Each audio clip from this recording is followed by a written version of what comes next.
Hello बच्चों, तो चलिए इस प्रश्न को पढ़ते हैं। किसी वस्तु की दूरी व विस्थापन में क्या अंतर है, उदाहरण देकर समझाइए। ठीक है, तो हमें वस्तु की दूरी और विस्थापन में उदाहरण देकर अंतर समझाना है। ठीक है, तो प्रश्न में आगे बढ़ने से पहले इस प्रश्न से संबंधित जो मुख्य उदाहरण है उसकी हम चर्चा कर लेते हैं। ठीक है, तो हम जानते हैं कि दूरी क्या है। दूरी एक अदिश राशि है। दूरी हमारे पास में क्या होती है, एक अदिश राशि। और जो विस्थापन है वो क्या होती है, एक सदिश राशि होती है। तो विस्थापन हो गई हमारे पास में सदिश राशि। ठीक है, तो ये तो हमें पता है। तो अब देखो, सबसे पहले हम इस सवाल के मुख्य हल में आ जाते हैं। तो पहले तो दूरी की परिभाषा को समझ लेते हैं। तो दूरी की परिभाषा देखो क्या कहती है। किसी वस्तु द्वारा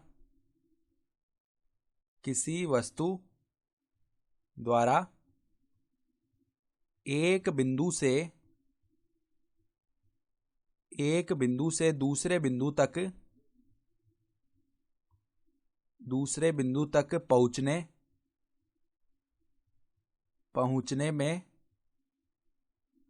पहुंचने में चले गए पथ की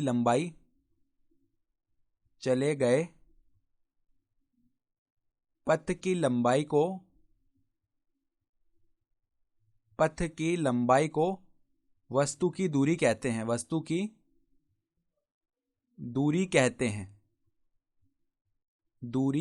हैं। ठीक है, और दूरी क्या है, दूरी एक अदिश राशि होती है। दूरी एक अदिश राशि है।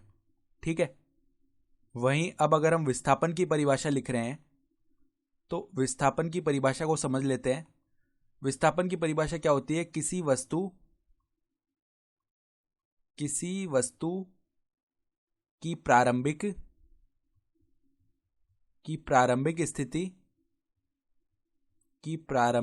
स्थिति तथा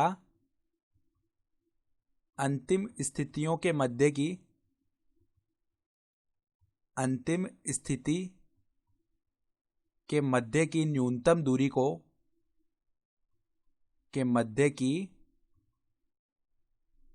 न्यूनतम दूरी को वस्तु का विस्थापन कहते हैं। वस्तु का विस्थापन कहते हैं। ठीक है, और विस्थापन जो है ना वो एक सदिश राशि होती है। तो देखो, विस्थापन एक सदिश राशि है। विस्थापन क्या है, एक सदिश राशि है।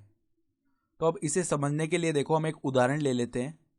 तो इस उदाहरण में हम क्या कर रहे हैं, मान लो हमारे पास कोई कण है जो कि क्या कर रहा है, हमारा अर्धवृत्त पर जा रहा है।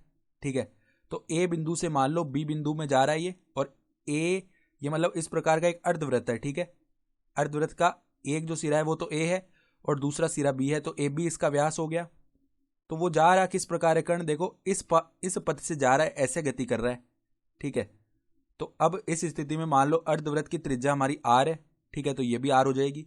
तो अब इस स्थिति में अगर हम दूरी लिखेंगे ना, तो दूरी तो क्या आएगी, जिस पथ पर वो चला है उस पूरे पथ की लंबाई। ठीक है, तो यहां पर ये पूरी लंबाई आएगी जो हमारे पास ये परिधि के साथ साथ जा रहा है ना। तो अर्धवृत्त का पूरा जो हमारे पास ये जो पथ की लंबाई ये लिखी जाएगी। तो किस प्रकार लिखेंगे इसे, देखो हम जानते हैं पूरी परिधि का मान क्या होता है, 2 पाई आर। तो अर्धवृत्त के लिए जो परिधि है वो कितनी हो जाएगी, पाई आर। ठीक है, तो ये तो हो गई दूरी, और ये किस में आएगी, पाई आर मीटर। दूरी की जो इकाई है वो मीटर होती है। फिर अगर हम यहाँ पे विस्थापन लिखेंगे ना, तो विस्थापन क्या आएगा, देखो अगर हम विस्थापन लिख रहे हैं तो हमें विस्थापन में केवल प्रारंभिक स्थिति जो है और अंतिम स्थिति है, केवल उसी से मतलब है, पथ से कोई मतलब नहीं है। ठीक है, तो प्रारंभिक स्थिति है बिंदु ए पर और अंतिम स्थिति है बिंदु बी पर। इनके बीच की न्यूनतम दूरी क्या हो गई, आर और आर, यानी कि 2 आर हो गई। ठीक है, और 2 आर मीटर आएगी, और ये एक सदिश राशि है तो इसकी दिशा किस तरफ आएगी, दिशा जो है वो आ जाएगी ए बिंदु से बी की ओर, ए से बी की ओर। ठीक है, यानी प्रारंभिक स्थिति से अंतिम स्थिति की ओर इसकी दिशा आती है। तो ये हमारी इसकी दिशा हो गई। ठीक है, तो इस उदाहरण से हमने समझ लिया। तो आशा करता हूं कि आपको ये प्रश्न समझ में आया होगा। धन्यवाद।